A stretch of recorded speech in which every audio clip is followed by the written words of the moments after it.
My business started in the agricultural field first. We did our first 8 years of business, all ag. And I'm used to working with those vendors and with their product and their dealers and their reps.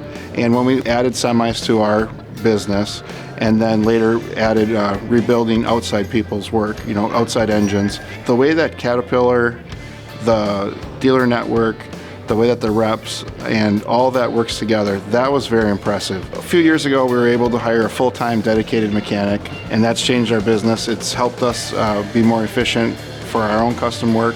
We're able to bring in outside customers now, and we provide overhauls or repair for semis. We only do overhauls for Cat engines. Typical customers that we get in are a lot of the people who had the legacy product, which are your C15s, 3406s, C10s, C12s. We get a lot of those people. A lot of people I knew through the industry over the years like to bring their product in by me because with the experience I've had. We're a small independent shop. They come to us.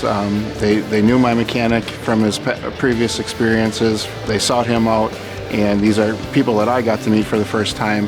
But these are all good people. These guys are small trucking companies or just owner-operators themselves. They're comfortable with my mechanic, Brad, and he does a great job for them. With the experience I have with working at Wisconsin Kenworth, and I worked at Fabco Cat for some time, the people I got to know, trust, and they bring in work for me to do on their engines, including overhauls and other repairs that they would like to have done.